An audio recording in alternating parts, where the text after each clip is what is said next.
Good morning and welcome to the Not So Luxury travel blog. We're actually filming today from the beautiful Port Adriana here in Mallorca.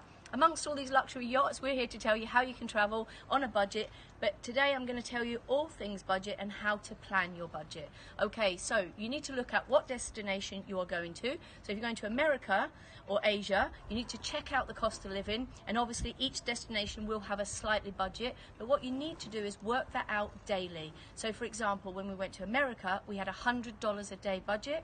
When we went to Asia, we had £35 a day budget. So work out your budget like that, but you have to bear in mind, this is what your budget must include: your breakfast, your lunch, your evening meal, somewhere to sleep that night, and any internal travel you may be doing on that day. So they're the 5 things your budget has to include, but what you have to think is every day you will not be paying out for buses or internal travel, and also if you're on an overnight bus or an overnight train to your next destination, a really handy way is to do that, because then you haven't got to pay out for a hotel that night. So when you get to the next destination, you may have more money to spend on maybe a more luxury hotel if that's what you feel like, or going out for a nice dinner.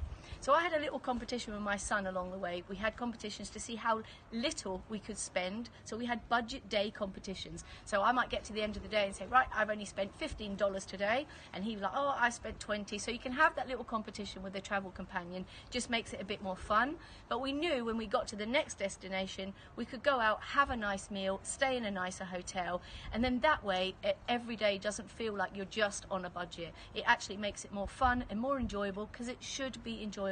Please make sure you have fun doing your travels, and make sure you have those little luxuries along the way as well. So that's a little bit about budgeting. Another handy hint is when you get to those destinations, in every city, town, Google the top 5 things to do free. And we've done that, and we actually saw a lot more of the cities than we did on some of the organised trips. So there's some handy hints today, just how to budget for your upcoming backpacking holiday.